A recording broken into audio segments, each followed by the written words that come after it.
This podcast is part of the Deluxe Edition Network.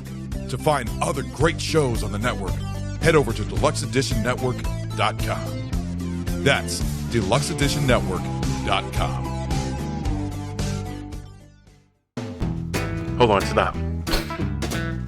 Welcome back to the Shit Show 2.0. Okay, boomer. Damn millennials. Wow.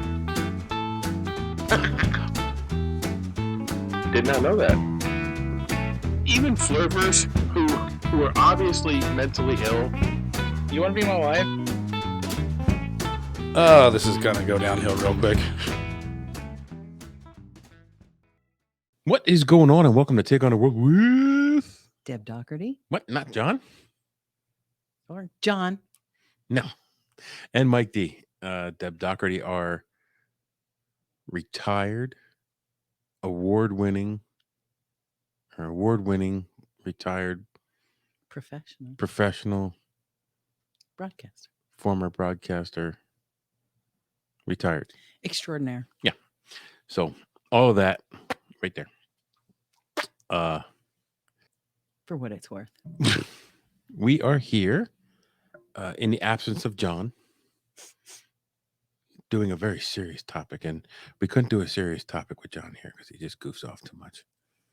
So, but Plan B. I'm Plan B. we have to talk about what we're drinking because me and John always do.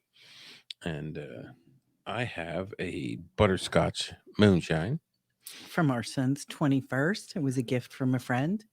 Yes, our son turned 21, and I took him for his very first legal in-bar drink. We had kamikazes, so it's an 80s drink. Go figure. We're 80s kids. And we got him a 21st birthday present, which we won't talk about. Mum's a word. Okay. He knows. We know. The people who know. The people who matter know. If you don't know, you don't matter. Wow. That's a harsh thing to say to our millions and millions of listeners. So we have a topic today that is ripped from the headlines of recent times. You may have seen a movie or two. There was a recent Lifetime movie. But before we get to that, we got to talk about Deluxe Edition Network. Absolutely. And we are a proud part of Deluxe Edition Network. A group of podcasters, something for everybody. I say it all the time. You're probably sick of hearing it, but I'm going to tell you anyway. If you like sports content, it's there. If you like movie content, it's there. And every month they have spotlight podcasts, plural. There are 2. And in honor of October Horror Month, I am wearing my horror shirt. And I am decked in fall. But the deluxe edition also kept the time of year in mind. And there are 2 horror-related podcasts of the month. And one is The Graveyard, and the other is Terror Tuesday. Terror Tuesday is a Instagram-only program. They both cover horror. They both cover the occult. They both cover ghosts and ghouls and Some of my favorite topics. like me and John said on our last episode, I love this time of year. The best horror movies come on TV. I'm just a fan of Supernatural generally. And both of those podcasts cover Supernatural. So if that's what you're into, you need to check them out. Go to deluxeeditionnetwork.com. Check them out, and then check out the rest of the great podcasts, and then come back here and listen to the best of the bunch. Okay. I don't like patting myself in the back, but Don't you? I have long arms, so I do it. As often as possible. So I'm going to take a sip of my drink. We're going to take a break. And we're back. So we've been seeing a lot of the promos for this program coming on Lifetime. And since we live in Pennsylvania, which is heavily Amish in some areas, I thought, you thought, we thought the Eli Weaver story might be something that we want to cover. The Amish Stud. The Amish Stud. The self-proclaimed Amish Stud. Yes. I don't know what's so studly, but okay. If you haven't seen the Lifetime movie, And I'll tell you from the research, the movie is pretty on par with what the research shows. I think so. There are some things that are embellished, but all in all, it's pretty there. So Yeah, from what I have read and listened to, I think so. So the Amish Stud is Eli Weaver. He Or Weaver, Weaver if you're Pennsylvania Dutch. Weaver. From Apple Creek, Wayne County, Ohio. Which I didn't know. I mean, people think Amish, they think Lancaster County, Pennsylvania, but the highest concentration of Amish population is in Ohio. Yes, it is. Now there is Amish communities all over the country. There's Amish communities in Iowa, Indiana, obviously Ohio, obviously Pennsylvania, Canada. There's a Amish and Mennonite presence in Canada. And Mennonite is a more or a less stringent. So I think of the Mennonites as Lutherans. So Lutherans are Catholic light. Mennonites are Amish light. That's probably fair. So this is about 60 miles south of Cleveland. So it's not far outside of Pennsylvania, the Pittsburgh area, where the awesome Pittsburgh Penguins play. Formerly awesome. They're awesome. Pittsburgh Steelers. You used to think. Oh, formerly. Awesome. Yeah, I don't watch football anymore, but we don't talk about that. So the gist of the story is the Amish Stud, self-proclaimed, his wife was murdered, and this is the story of how that happened. But I want to give a little background on his wife was Barbara Miller, who was born in 1979. And that community that they were a part of is considered the Old Order Amish. The Dan something I read. I don't recall, but it is one of the most strict sects of the Amish culture. So you have three major sects of Amish. You have Old Order, New Order, and I don't know what the third one was because I didn't write it down. I didn't even read that, so you're ahead of me. So the Old Order Amish, they're plain clothes, which most Amish are, no electricity, horse and buggy only, although they are allowed to be driven by someone else in someone else's car to get to places that horse and buggies cannot take them.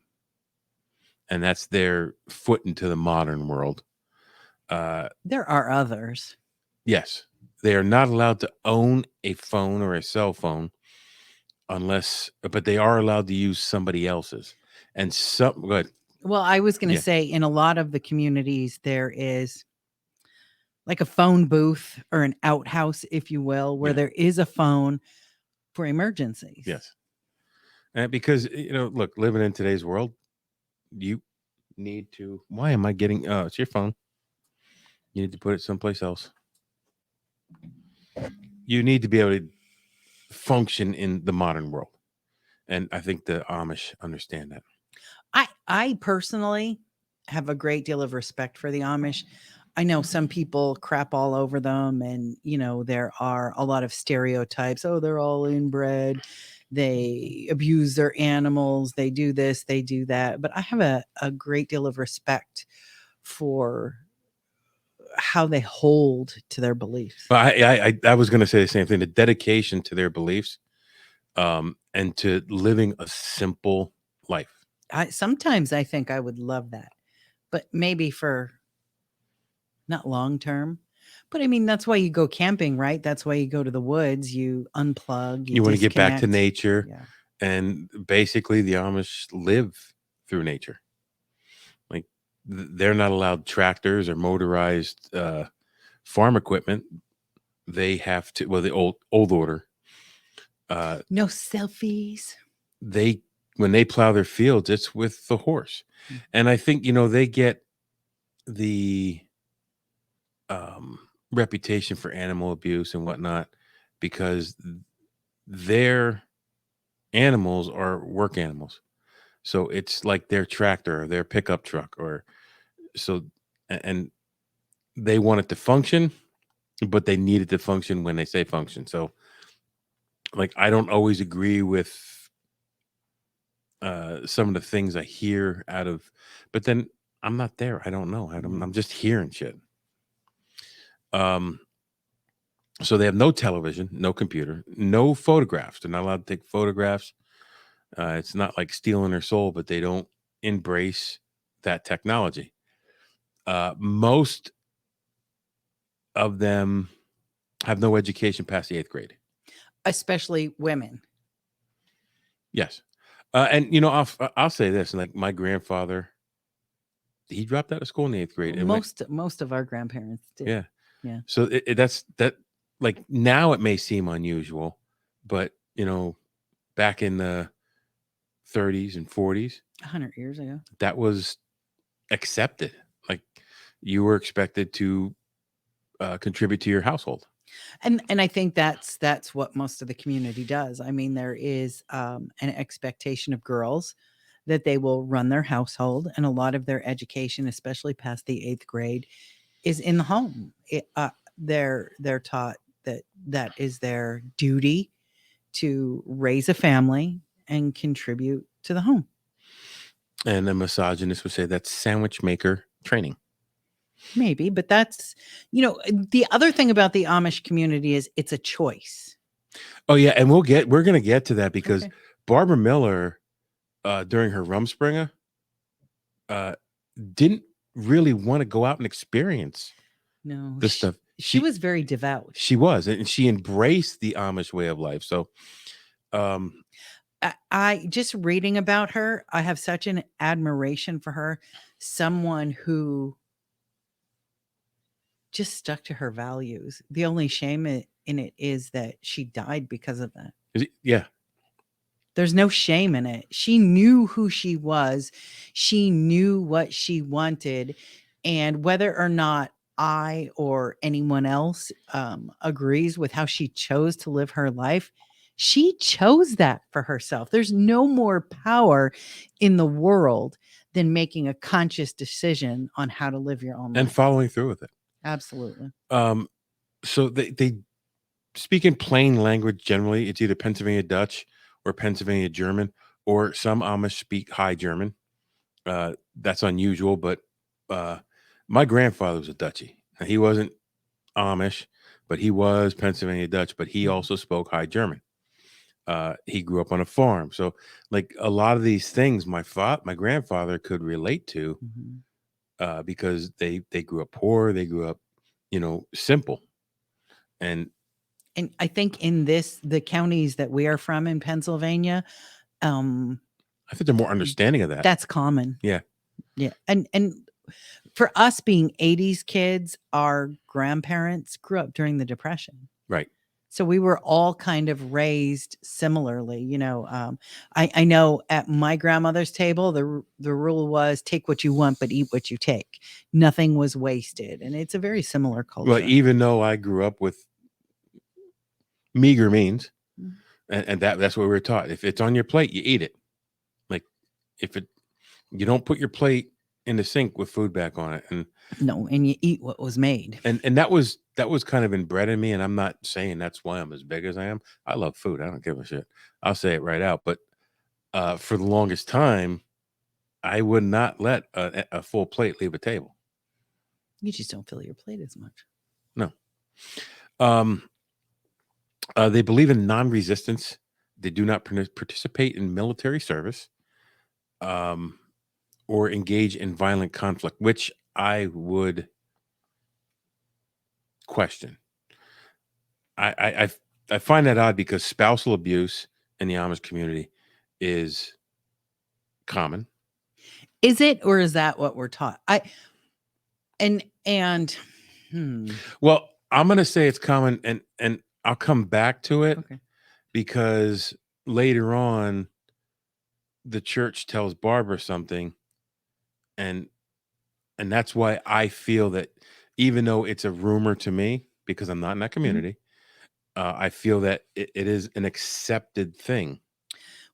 And again, it's borderlining on talking about religion, but there are a lot of people of faith who take bits and pieces of Yes. things in the Bible and use them, I think, in my opinion, in a way that's not intended. But Yes. that's I me. agree with that. Child abuse is also not uncommon in the Amish community. But I'm going to say this because it's modern times, and this is where we're hearing this. What I would consider child abuse may be different from what you would consider child abuse. Even though we're the same age, we grew up very different. To me, abuse is beating the crap out of a kid every day. To some Karens out there, it's if you swat your kid in the butt, that's child abuse. If you talk harshly to your child, it's child abuse. That's not the kind of child abuse I'm talking about. And if these young Amish kids get a belt across the ass, they may not feel that's abusive, even though some people may see it that way. Sure. And again, it is a generational thing. I know it was family lore in my family that the older kids, my dad being one of them, they were disciplined with the razor strap. Now the younger kids weren't. Right. And now you're talking about a community that's living 50, 60, 100 years in the past. Their whole life is lived like that. Spare the rod, spoil the child. Yeah. So what we may consider abuse, they may not. And I'll give them that. Animal abuse is supposed to be prevalent. In our area, there's a lot of puppy mills. Yes. With the Amish community. And I feel like, because I love dogs. Like, there's no secret. I love dogs. I don't care if the dog's mean, not mean. I love dogs, except for the one that's barking right now. Because love that. I love that dog, but he annoys the crap out of me. He's one of those inbred Southern dogs, though. He's So not even Amish. If I see somebody treating a dog harshly, Poorly. I get mad. Or a child. Yeah. Or yeah, absolutely. But there's a difference between being strict and being abusive. So just a short off the track story, because that's how me and John do it. Okay, I'm along for the ride. It's your show. You're in my world. That's right. So don't I know it? I was transferring the title for the motorcycle and the one I sold. And I'm in there and I see this guy come in and he's like smacking this dog in the back of the garage. And I almost kicked that door in and said, like, honestly, I was like, yo, what you doing? And then I realized he's playing with the dog. That dog's used to playing like that because he wasn't being mean. It just looked that way. Because then the dog was running up to him and he was jumping on him, he was patting him, but when he came in the door, he smacked him on the ass, and I'm like, I'm gonna kill somebody. Perception is not always reality. Yeah. So when I stepped back and watched farther, it was aggressive play, but it was play. That's how they play. So again, it's from the perspective of the person or the community. They may not see it that way. Sometimes I think I do, but anyway, Barbara and Eli Weaver met while they were on a Rumspringa. Now, I have looked at 50 different websites on this case. And again, with this, as so many other things, sometimes things don't jive with each other. So take some of this information with a grain of salt. So Eli embraced the Rumspringa. I think that's fair. He was promiscuous. He was drinking. He was going to parties. I honestly think that he didn't want to come back to the Amish world. So if you don't know what Rumspringa is, it's a rite of passage for the Amish, usually mid to late teens. I think it translates to essentially running around, running wild, something like that. Yeah. So they go out and explore the outside world without the restrictions of the Amish community. So there's a word for the laws that they have to. It's Ordenon. yeah. So they don't have to follow that while they're on Rumspringa, and it's not held against them because they have not been baptized yet. They're not in the church yet. They're outside the church. So it allows a teenager to taste the outside world, decide if they want to be baptized, if they want to live in the Amish community, or go be part of the English world. Which you and I are both pro. We both kind of feel that baptism is an adult decision. Yes. It's not something that can be made by children. Because we're not Catholic. So that's what it is. So Eli did jump into his Rumspringa with both feet. Like he was hooking up with women. He was doing all that stuff. Barbara wasn't.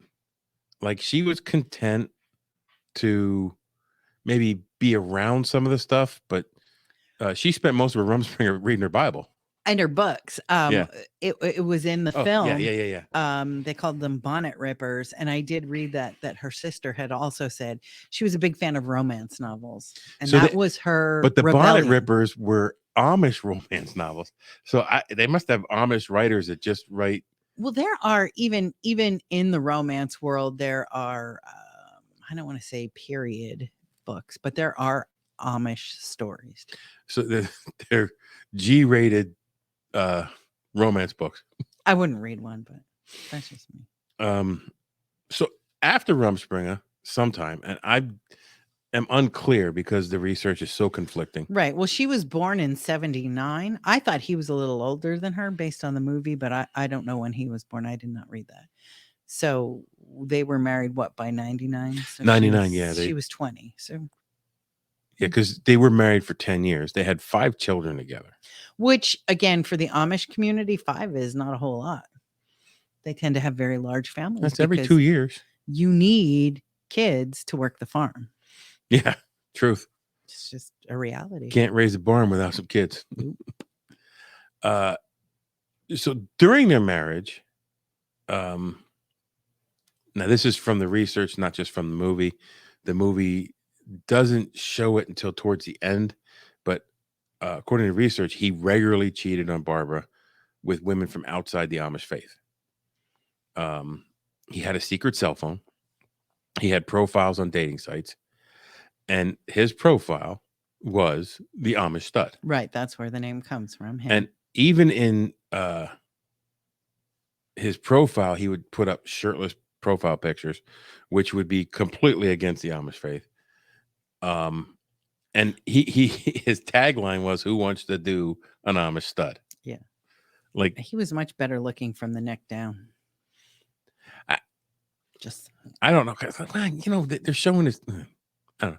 The picture they show of the other woman, she is not attractive at all.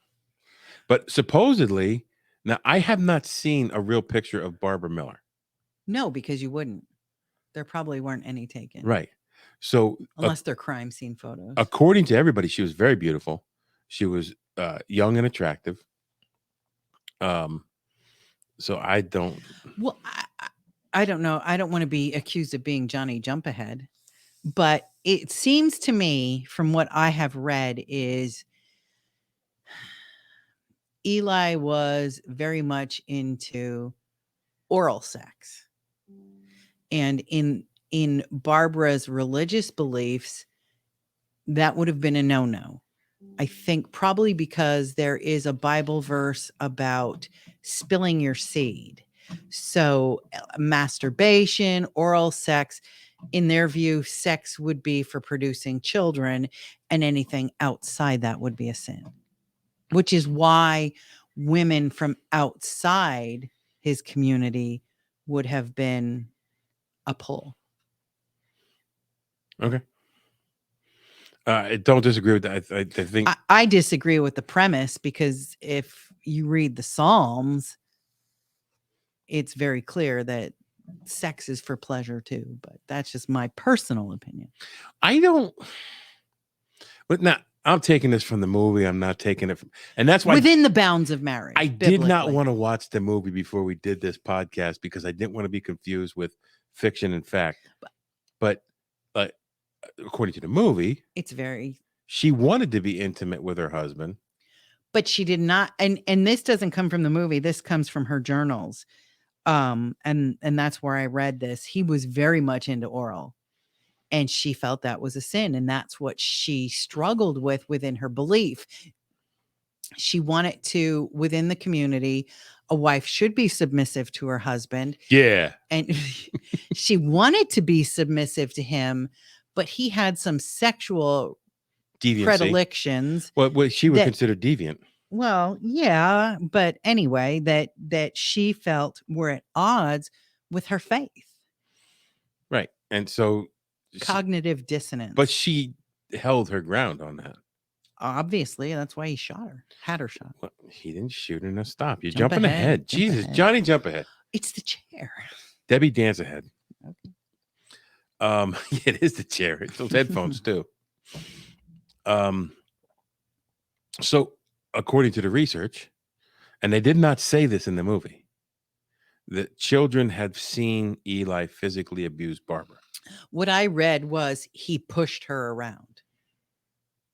I never read, and again, that's not right. I'm not saying that, but from what I read, even from what her sister had said, it wasn't like he beat the snot out of her.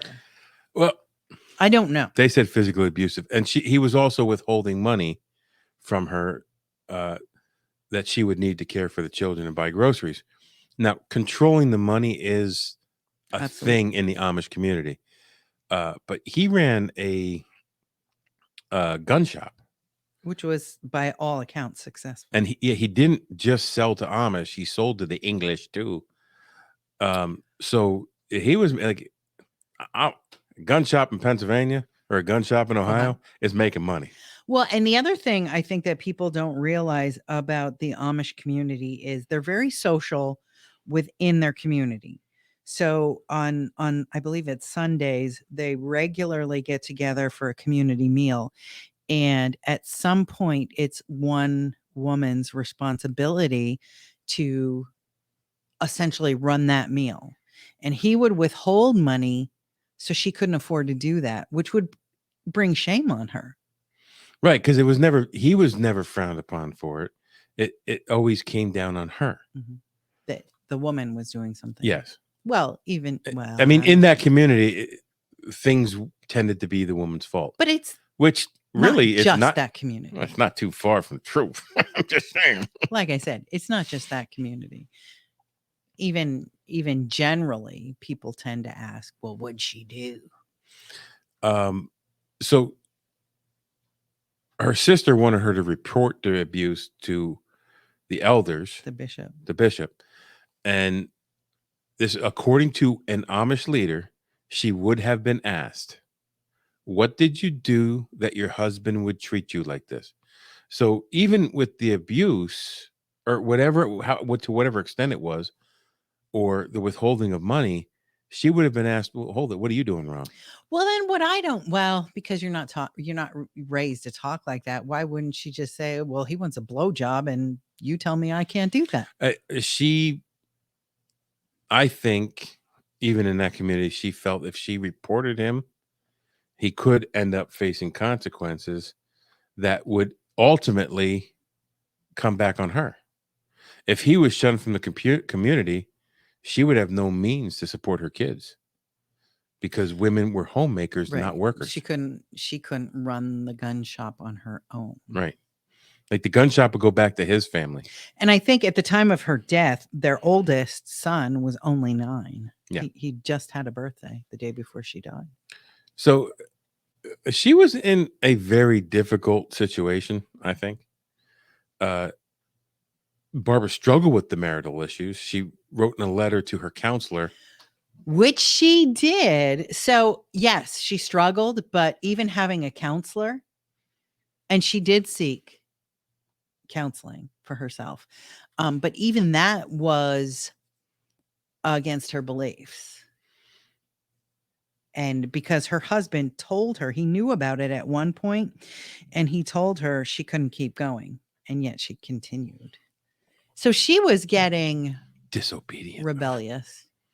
Well, I would think I don't blame her. anybody would at that point. But she wrote in a letter to her counselor, "Where did my friend, love, trustworthy husband go to? He hates me to the core."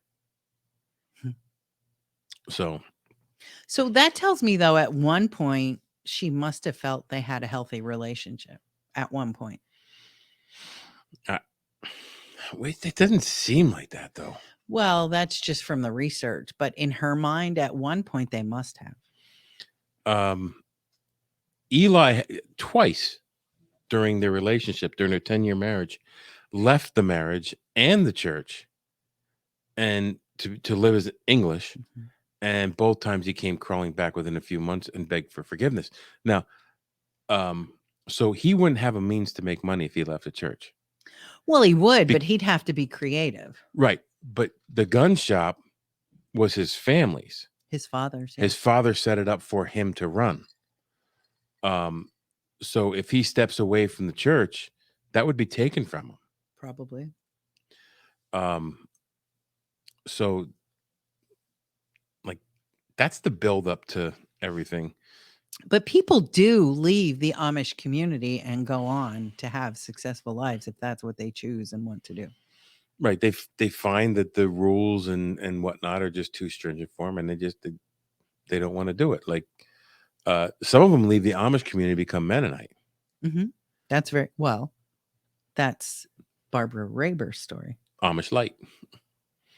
Mennonite, Amish light. So we're gonna take a quick break here, and we'll be right back.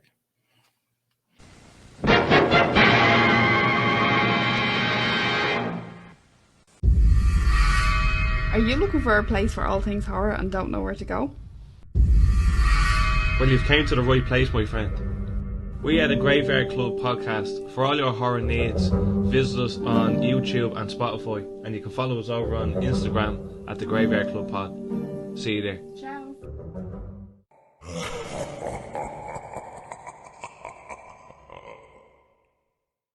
Hey all you guys and ghouls, it's your ghostess with the mostest, Amber Brooke here, and I just want to tell you a little about Terror Tuesday.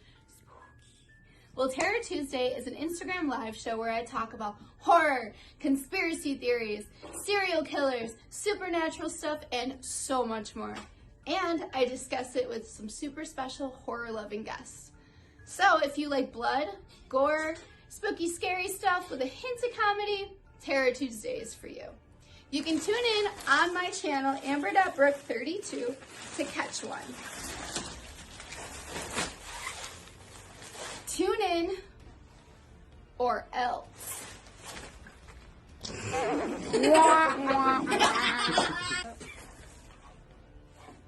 Relax, I can't see, but it's just ketchup.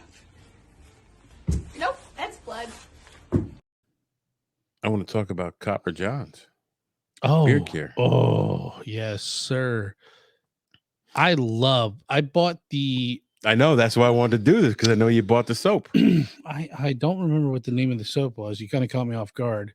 It was something coastal or whatever, and it lasts forever, and I love it. I was so clean, my face wasn't breaking out, and then I just felt squeaky clean when I was done with it.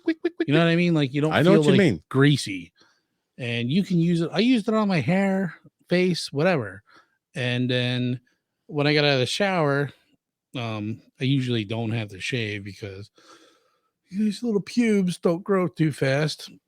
10-4. But I got to shave every day. I did buy the beard butter, and I put that on, and the fringe is like it's more controlled. And then when I'm done with wiping it on my beard, I just rub it in my hair, and I'm good to go. And I smell fucking amazing. I also, after you said you love the soap, I bought some soap. I got cherry something. Oh yeah, you did say the cherry one smells it amazing. Fucking smells amazing. When I got the package and I would squeeze the package and air would come out of the package. Yeah, I was like, oh my god, that's so good. Yeah, And then I got the lime basil. I would surmise probably anything they sell smells amazing. Yeah. And it's all natural stuff. And I use the beard butter. Now, we bought this stuff. Well, but hold on, back up. I'm so impatient. Somebody was impatient.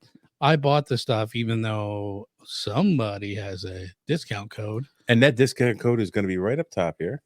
And I didn't remember what it was. And I texted him and he didn't get back to me. And I was like, yeah, screw it. I'm going to buy it. So I paid full price for it, which is fine. I don't mind donating or spending money on a good product.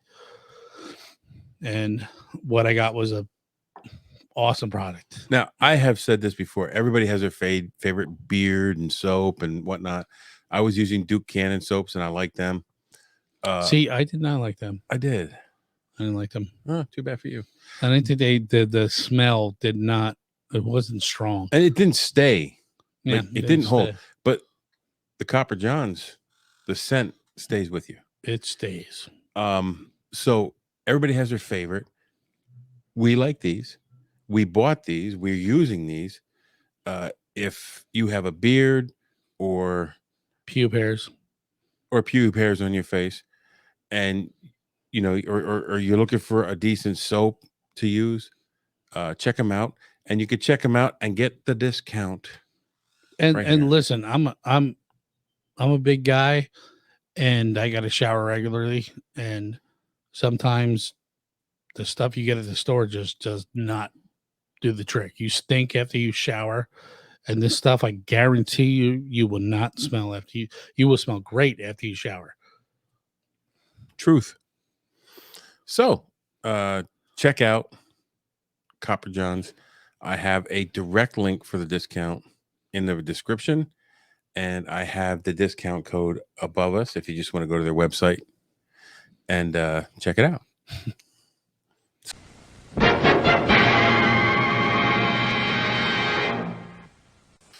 And we're back. So we were talking about Eli and Barbara's relationship. So let's jump over to the other side. So Eli had relationships with several women outside the Amish community. And they know that through his online activity. Yes. They have text messages. They have once they found out he had a phone, they had everything, pretty much everything they needed. Well, as most of us would. If someone got a hold of your phone or my phone or anyone out there, they'd know your entire life. It's all on the phone these days. So there was a couple women that had nothing to do with the Amish community. One of them he had lived with for a short period of time before he came back to the community again. But there's this Barbara Raber. Apparently she, as you said, she was formerly Amish, married, mother of 3. And I guess you said her husband was... She left the Amish community because her husband was Mennonite. Okay. So she was a Mennonite. So she could drive a car. So she was known as a taxi lady. So if anybody in the Amish community needed a ride someplace where your horse and buggy couldn't go, she would drive them. And apparently Barbara Raber and Eli were having an affair. Now, I don't know this from the research. I know this from... I think this from watching the movie. He really took advantage of the women that he was involved with. Yeah, and I think especially Barbara Raber, I would like to know more about her. She was either not very smart or just easily emotionally manipulated. Well, she was... Maybe both. According to her picture, she was extremely unattractive too. Well, but look, that's common in these things. And I'm not saying this because I'm not anti-male, because Pamela's smart. I mean, women do this too. They grab on to someone who's mentally unstable or less than because they're easily manipulated. And I think that's the case you have here. He could manipulate her. He tried to manipulate other women, and they just wouldn't fall for it because he kind of put out there, oh, if my wife were dead, we could be together. And there's nowhere in my mind that I think that if they had gotten away with it, Eli Weaver would have gone into a relationship with Barbara Raber. No, I think he would have. She thought so. Yeah. And that's common in these types of situations, even like I said, with Pamela Smart, although she did get pregnant. So that might be a little different. But you see that the stronger personality globs on to someone who is much weaker because they're easily manipulated and they can get them to do their will.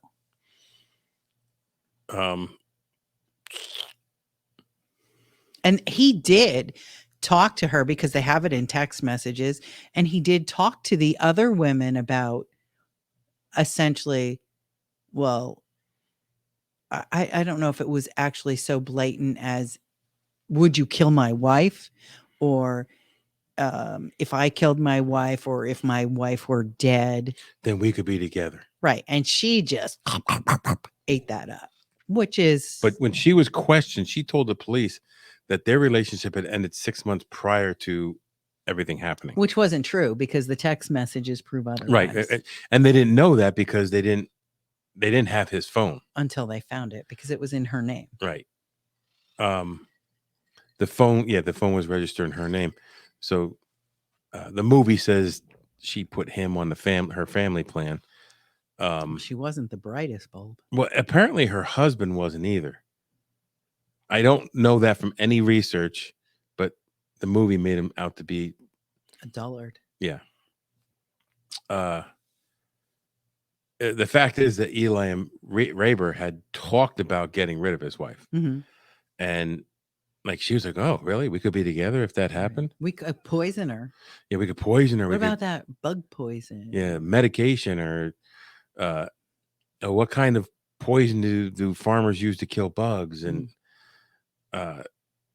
so they went through all of that.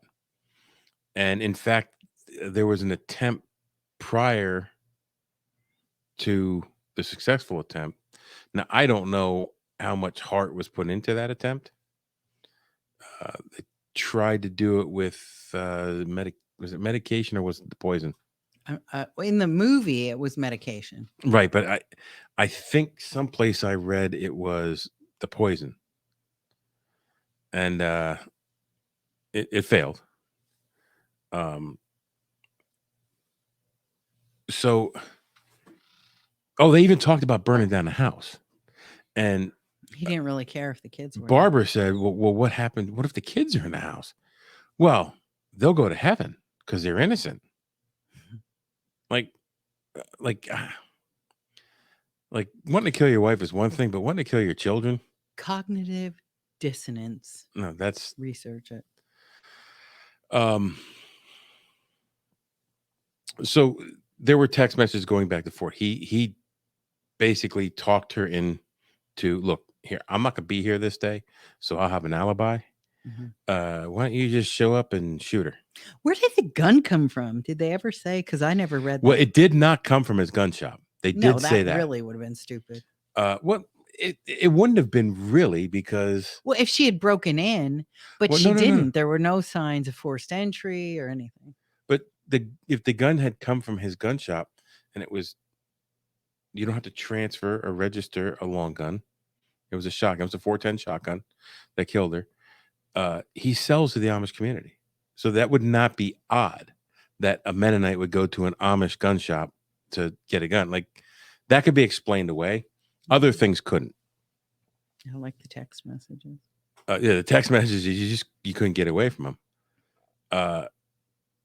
In fact, when they were planning this, they used her computer to search all these things on poisons, and it was a ridiculous amount of research that she had. Well, they said she. I would assume it was they. Well, I would think so too, because he was leading her around the whole time. I think so.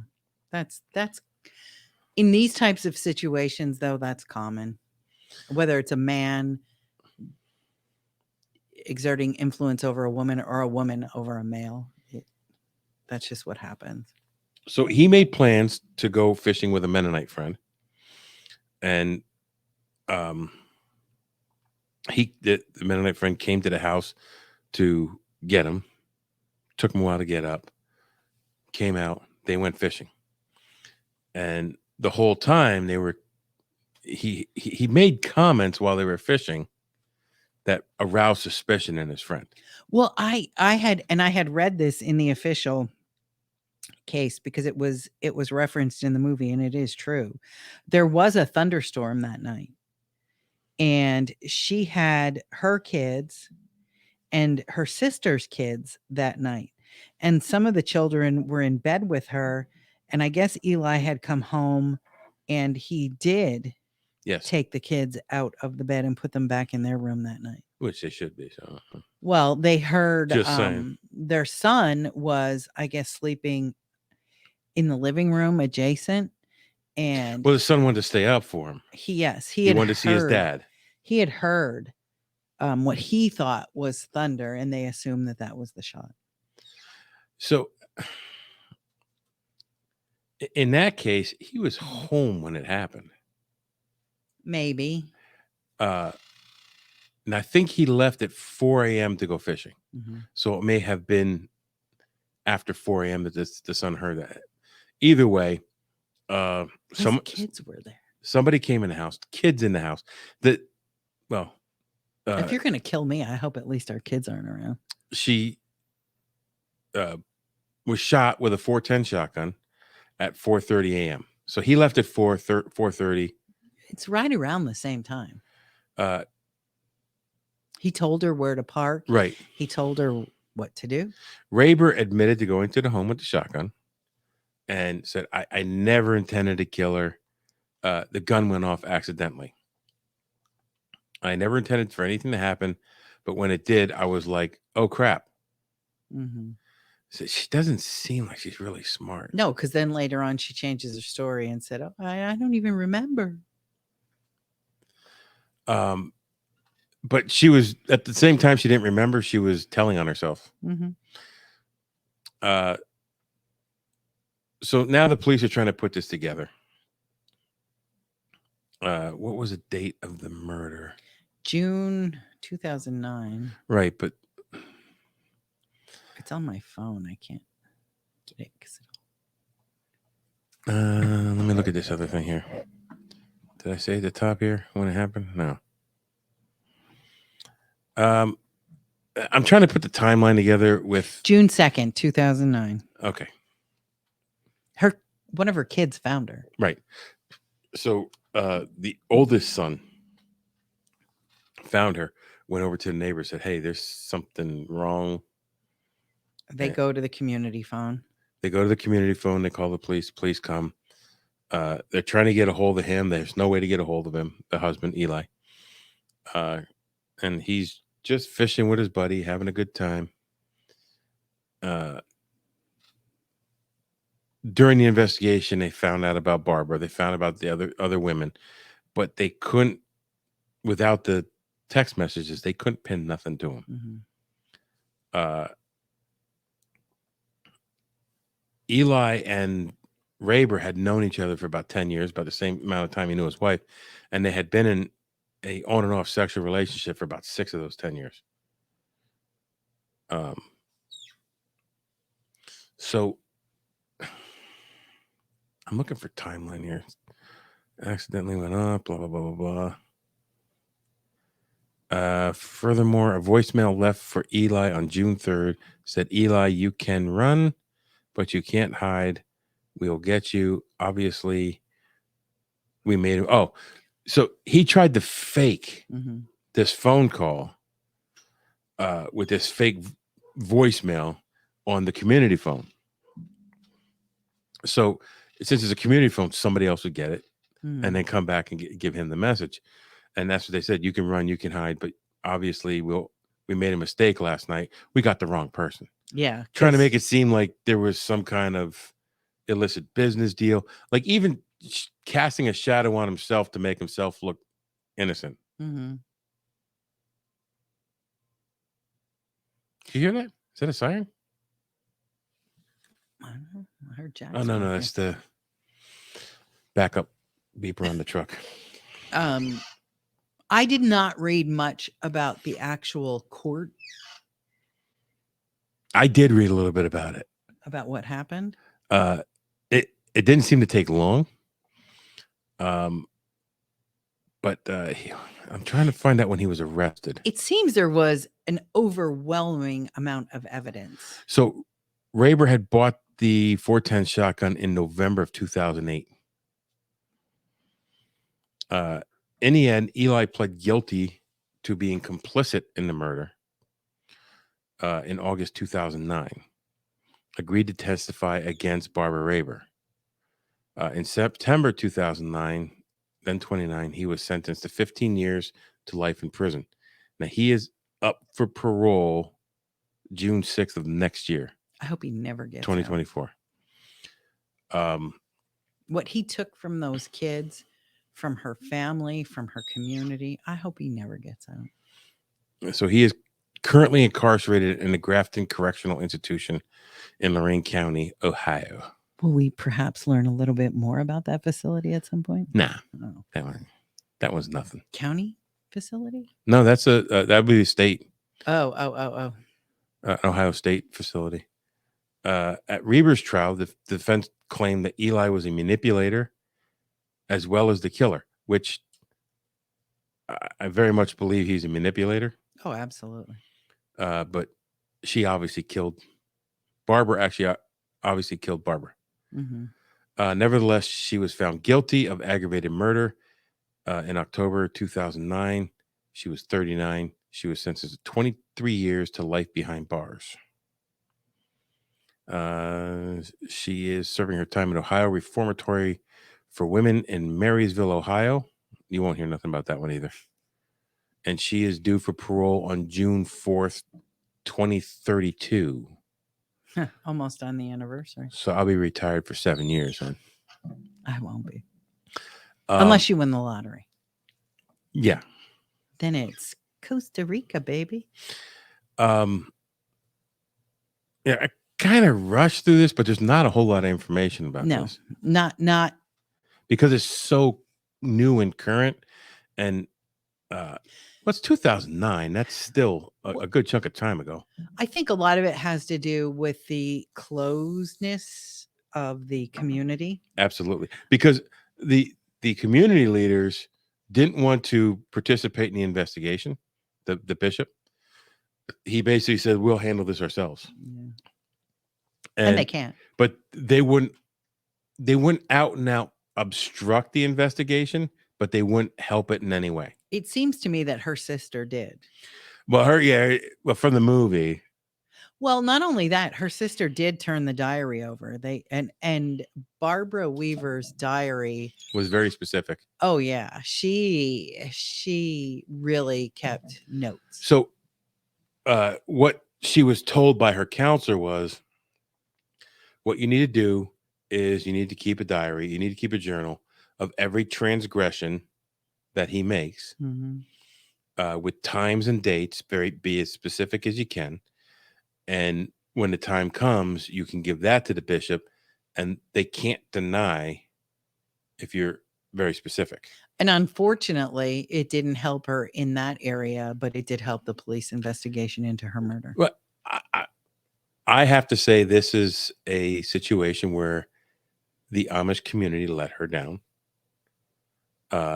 Not only because when she did ask for help, she didn't get it, but because she felt like she couldn't continue to ask for help because of the way the community is. And the other thing that we did not mention is his father was a pastor. Yes. And his brothers. Yes.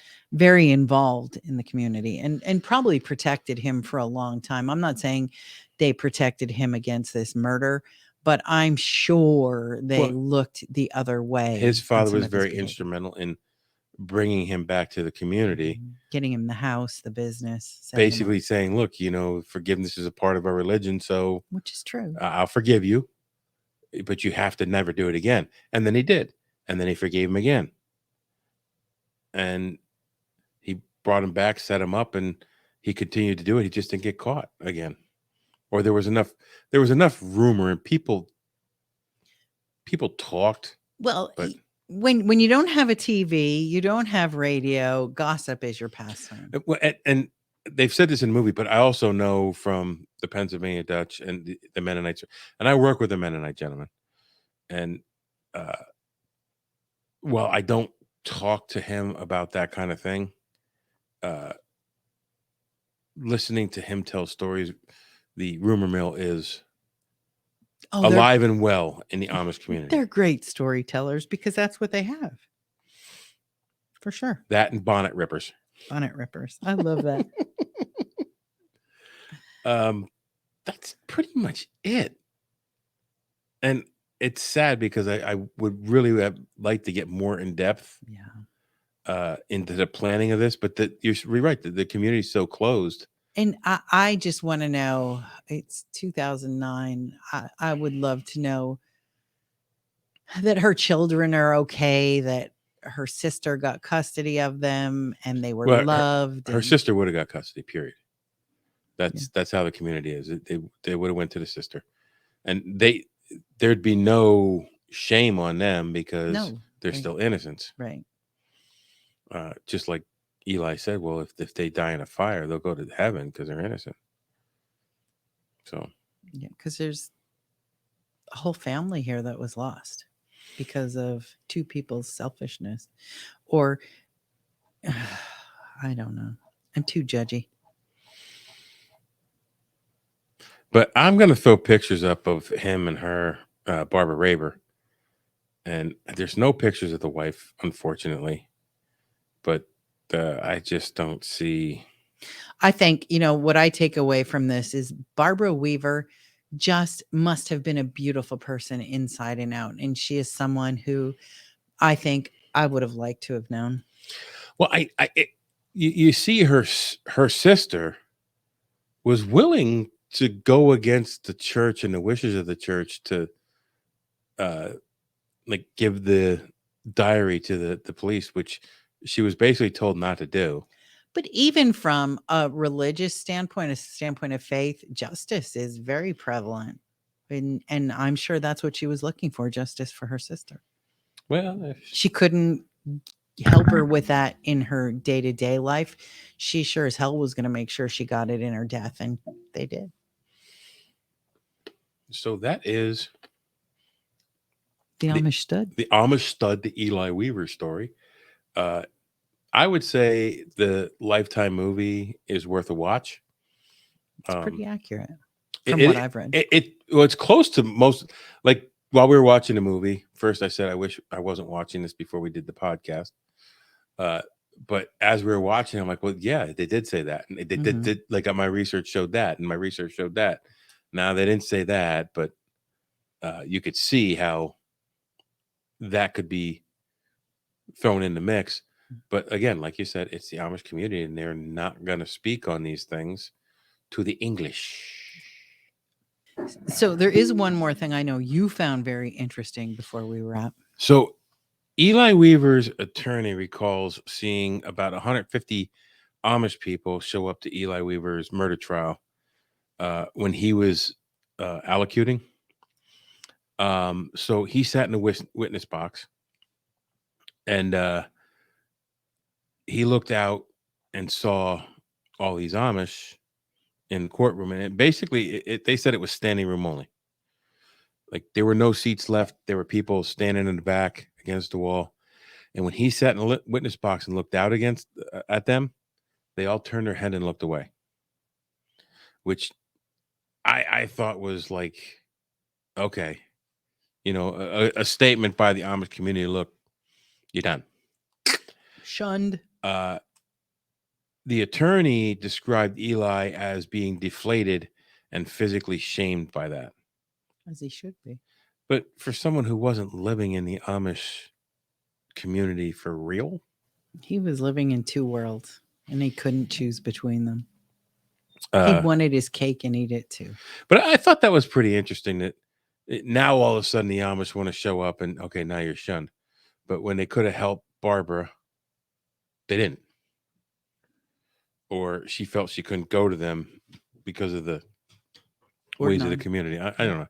It just annoyed me. So that was just one thing I wanted to throw in there that I had completely forgot about until here at the very, very end. It's an interesting fact. So now we have taken on Eli Weaver and the murder of his wife, Barbara Weaver. You go take on the world and don't piss anybody off enough to murder you. This podcast is part of the Deluxe Edition Network. To find other great shows on the network, head over to deluxeeditionnetwork.com. That's deluxeeditionnetwork.com. Hold on, stop. Welcome back to the Shit Show 2.0. Okay, Boomer. Damn millennials. Wow. Did not know that. Even flirters who are obviously mentally ill. You want to be my wife? Oh, this is gonna go downhill real quick.